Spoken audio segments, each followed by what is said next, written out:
Hi, everyone. It's me, Dr. Janet Rourke, the Essential Oil Vet, coming to you live from Austin, Texas on July 28th, 2019. I can't believe July is almost over. And with that, my mom's birthday is on Wednesday, the 31st. I just got back from Dallas. We were celebrating this past weekend. We actually celebrated yesterday. She is 70, or she will be 70 on Wednesday. So we got her a nice sash that said 70 and fabulous that she had to wear during the party. So she actually loved it. She's a goofball. So if you have any questions, go ahead and post them in the comments. I also have to tell you guys about the Happy Healthy Horse challenge that is going to be going on starting tomorrow. I've actually already started adding people to the group tonight and posting in there. So if you are a horse person or know a horse person, go ahead and sign up for that. It's $37 now. The price will go up probably to $97 if it's offered again. So definitely check that out now while it's still a pilot. Please have grace with me as I'm starting to add things to it and figure it all out. But it's going to be awesome. We're going to cover everything from nutrition and digestive health to immune support and reducing toxic load around your horses. We're going to have tons of recipes in there. We're going to be talking about hoof health, keeping their coat shiny and healthy. We're going to talk about, skin health and coat, maintaining their coat throughout the summer and winter and all of the fun stuff that goes with that. We're going to be talking about decreasing stress and managing all of the things that come with managing horses. So it's going to be a very awesome 7 days filled with tons of information. This isn't just going to be one post a day, guys. And every day I'll be going live to answer your questions at 6 p.m. in that group. Again, that's a paid, it's $37 right now, but that is a huge discount compared to what it's going to be. So, all right, let's answer some questions. Let's see what we got going on here. Okay, yes, this is a great one. Amanda says, I use essential, here, I'll go up here so you can see me. I use essential oils and I got a pet hamster this weekend. Congratulations, Amanda. Are there any recommendations or cautions that you have about using oils around my hamster? Sometimes I diffuse in the room she stays in. I'm also wondering if having oils on my hands will irritate her skin or make her more prone to mistake my hand for food and try and bite. Okay, really good question, Amanda. First of all, the hamsters bite. So it doesn't matter if your hands has oils on it or not. They just bite. I've met maybe one or two hamsters in my lifetime that weren't very bitey, but handling her more is going to help with that. But sometimes hamsters just bite, and that has nothing to do with whether she thinks your hand is food or not.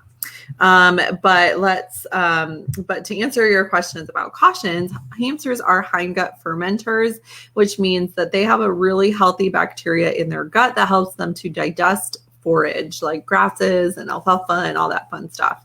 So, and grains. So we really want to maintain that happy, healthy gut flora. So making sure that your hamster gets probiotics is helpful, especially if you're diffusing oils that are really that could potentially harm that healthy, happy gut bacteria. So like some of the hotter oils you might want to stay away from, like the cinnamon and clove and oregano and some thyme and some of those spicier oils that could potentially do some damage to that healthy gut bacteria. But as far as the oils, and then as far as also diffusing, make sure that you're doing like 2 or 3 drops in your diffuser and try to use like a pedal or a Lumo diffuser, a water-based diffuser that is one that's set at an intermittent setting. So on for 5 minutes, off for 5 minutes is a really good way to go with little guys in your room if they're in the same room. And then don't put the diffuser right by their enclosure. So putting it in a corner away from them is probably a smart thing to do. And then as far as putting oils on your hands, just wash your hands before you handle your hamster and you should be fine. So don't worry about that. And you should always wash your hands after you handle your hamster too, just for yourself. Let's see. This is really common. So Heather Michelle says, my dog has something from a flea collar. What oils should be used? Flea collars, I'm not a huge fan of. Even the natural ones can cause a lot of damage because they're natural, but the compounds that they're using, the oils that they're using are not true essential oils, and they can actually cause a lot of skin damage being pressed against their skin and rubbing on it all the time. So it's really common to have these, see a lot of them. So I don't like them at all. So obviously take off the collar, switch to a harness if you can while it heals. Clean the air. Colloidal silver is really good to clean that. You can use an alcohol-free witch hazel to help with the healing and drying as well. And then just a little bit of frankincense and myrrh on that area diluted with a little bit of coconut oil in there. It can be helpful as well to help it heal. Lavender as well. So myrrh, frankincense, and lavender. Denise's brother turns 40 on the Wednesday. Awesome. Thanks, guys. Hi, Suzanne from Ontario. Let's see. Yes. Okay. It's the size of a quarter. Hi, Barb. Let's see. Okay. Heather says my 11-month-old GSD is German Shepherd dog is acting like a senior dog, very sleepy, no drive, normal tests run, and nothing abnormal. Any ideas to help? I'm not really sure why your puppy's doing that unless they're playing really rough. And then they do sleep really hard if they play really hard. If he's eating okay and drinking okay, I just kind of keep an eye on it. But sometimes puppies can get really, really sick really, really fast. And I know he's 11 months old, so he's probably okay. But there might be something else going on that the test didn't pick up yet. So I would definitely, if he stops eating or drinking or urinating or defecating normally, take him to the vet right away. But if it's just he's sleepy because he's been playing really hard, then that's not abnormal. You can, use some pick-me-up oils like diffusing the motivation blend or peppermint. Some of those ones can kind of pep them up a little bit. But I'm not really sure what's going on with your dog. I would probably get some more tests run if you're really concerned, for sure. Let's see.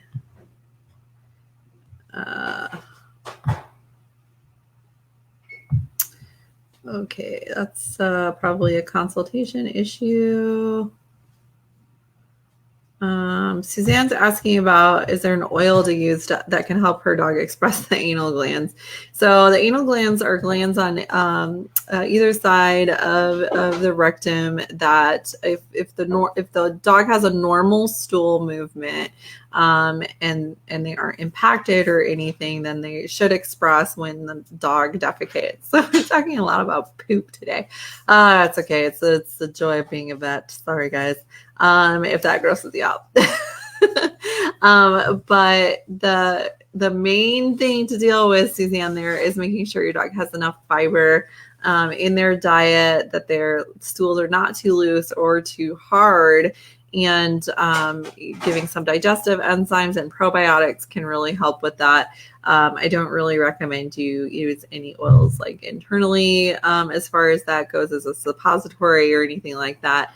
You can make a very gentle like booty spray with 1 or 2 drops of lavender and 2 ounces of fractionated coconut oil and maybe a couple of drops of Roman chamomile to spray in that area to see if that helps. But mainly it has to do with diet and making sure that their gut health is good. Okay. Sabrina is asking about the outdoor blend and using it with a puppy. Absolutely, you can use it. It's great for repelling all kinds of bugs, including mosquitoes. I like to use a couple of drops of the cleansing blend as well, which has a little bit of citronella in it, just a tiny bit. Kristen says hello from Linden, Washington. Hello, Kristen. Let's see.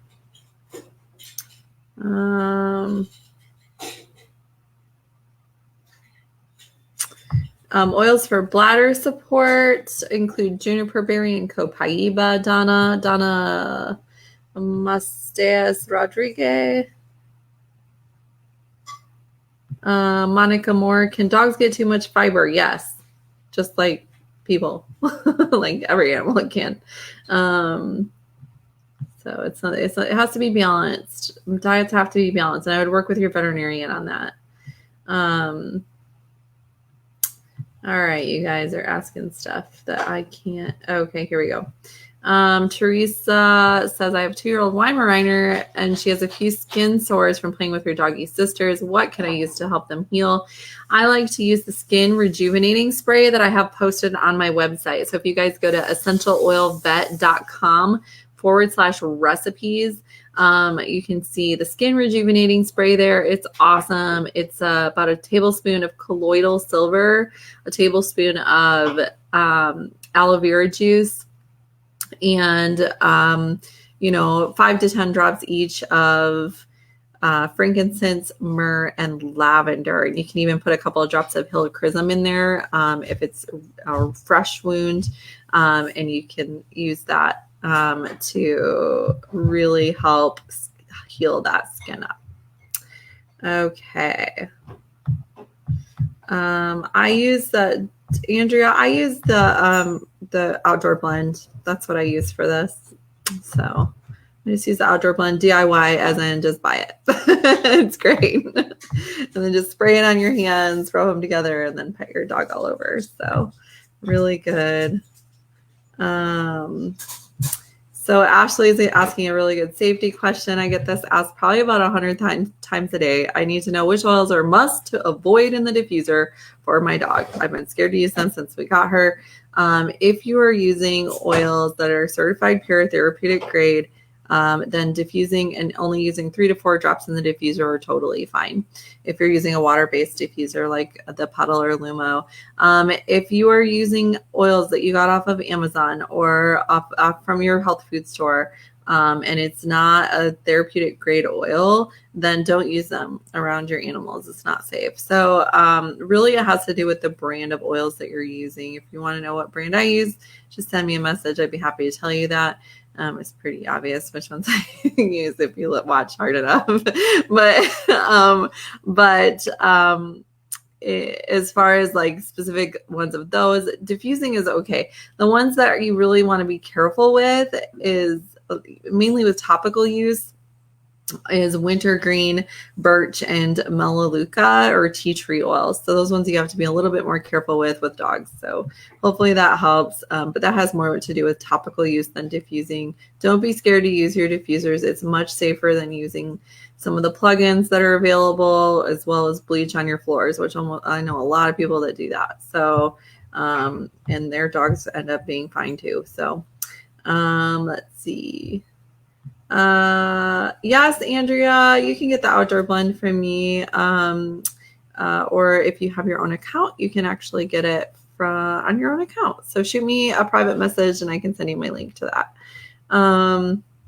If you guys need any oils, let me know and I'd be happy to help you get them. They're the good kinds. Okay, that's all I have time for today, guys. Great questions today.